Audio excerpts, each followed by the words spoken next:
হে বন্ধুরা, আমি Rifat, welcome to my another new video. বন্ধুরা, আজ আমি কথা বলবো ইউটিউবের ছোট্ট একটি আপডেট নিয়ে, বাট আপডেট কিন্তু খুবই গুরুত্বপূর্ণ। এটা হচ্ছে সাবস্ক্রাইবার নিয়ে। বন্ধুরা, কয়েকদিন আগে আমার একজন রিলেটিভ যে ইউটিউবিং করে, সে আমাকে ফোন দিয়ে বললো, ভাইয়া আমার ইউটিউব চ্যানেলে সাবস্ক্রাইবটা হাইড করে দেন। তো আমি সেটিংয়ে চলে গেলাম ওটা হাইড করার জন্য, বাট আমি হাইড করার জন্য কোনো অপশন খুঁজে পাচ্ছিলাম না।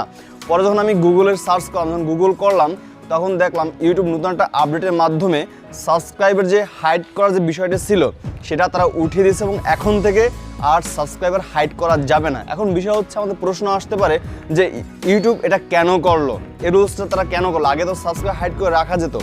বন্ধুরা, এখানে লজিক্যাল বিষয় আছে যেটা আমাদের অবশ্যই জানতে হবে। ইউটিউব আমাদের জন্য যা করে, ইউটিউব বা যে কোনো সাইট বলি না কেন, ফেসবুক বা ইউটিউব, তার নতুন নতুন যেসব রুলস নিয়ে আসে, টার্মস অ্যান্ড কন্ডিশন নিয়ে আসে, সেগুলো কিন্তু আমরা যারা ইউজার, আমাদের ভালোর জন্য, আমাদের সিকিউরিটির জন্য নিয়ে আসে। হ্যাঁ, তাহলে ইউটিউব এটা কেন করলো? বিষয়টি হচ্ছে, দেখেন, মনে করেন আপনার হচ্ছে 10 মিলিয়ন বা 1 মিলিয়ন সাবস্ক্রাইবারের একটি চ্যানেল আপনার, এবং আপনার নিজের পিকচারটি বা আপনার একটা লোগো আপনার কী করছেন, আপনার চ্যানেল দিয়ে রাখছেন। এখন যেটা হয় যে অন্য কোনো ব্যক্তি আপনার ছবি নিয়ে আপনার নাম ইউজ করে সে আরেকটা চ্যানেল সে ক্রিয়েট করতে পারে এবং সে সাবস্ক্রাইবার হাইড করে রাখতে পারে এবং আপনার রিলেটেড সে ভিডিও আপলোড করতে পারে। তো মনে করে সাধারণ মানুষ যেটা মনে করে যে এইটা হচ্ছে আপনার অরিজিনাল চ্যানেল, কিন্তু আসলে সেটা নয়।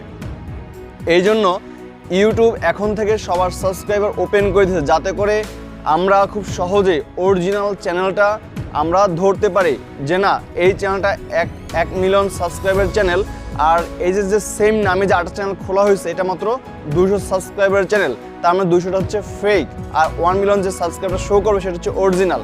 অর্থাৎ অরিজিনাল এবং ডুপ্লিকেট এটা ফিল্টার করার জন্য, এটা বোঝার জন্য ইউটিউব এখন থেকে সাবস্ক্রাইবটা ওপেন করে দিয়েছে। সো বন্ধুরা, আশা করি আপনারা বুঝতে পারছেন যে ইউটিউব কোম্পানি কেন সাবস্ক্রাইবার নিয়ে এই সিদ্ধান্তটা তারা নিয়েছে। এটা আমাদের ভালোর জন্যই করছে।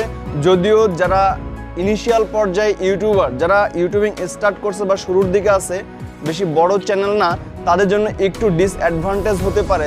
যে কীরকম ডিসঅ্যাডভান্টেজ হয়ে থাকে, সাপোজ যার চ্যানেল মাত্র 1000 সাবস্ক্রাইবার বা 500 সাবস্ক্রাইবার, সাধারণত তার চ্যানেল মানুষ সাবস্ক্রাইব করতে চায় না। আর যার চ্যানেল 1 লাখ 2 লাখ বা 10 লাখ সাবস্ক্রাইবার থাকে, তার চ্যানেল কিন্তু মানুষ অনায়াসে সাবস্ক্রাইব করে দেয়, তাদের সাবস্ক্রাইব বাড়ার সংখ্যা অনেক বেশি হয়ে থাকে।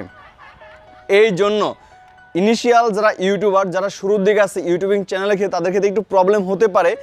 কিন্তু যখন আপনি লং টাইম বিষয় নিয়ে চিন্তা করবেন, লং টার্ম একটা আপনার চিন্তাভাবনা নিয়ে আপনি ঘাটাঘাটি করবেন, তখন দেখবেন যে আসলে এটা আমাদের সার্বিকভাবে উপকারই লাগবে। সব বন্ধুরা, আজ এ পর্যন্ত ভিডিওটা লং করতে চাচ্ছি না। যদি আপনাদের ভিডিওটি ভালো লেগে থাকে এবং এরকম আরও ভিডিও চান, তাহলে অবশ্যই সাবস্ক্রাইব করবেন এবং সেই সাথে লাইক এবং কমেন্ট করে ভাইয়ের পাশে থাকবেন। Thank you so much. দেখা হবে পরবর্তী নেক্সট আরেকটি ভিডিওতে, একটা টপিক্সে। সে বন্ধু ভালো থাকবেন। Till then, take care, by.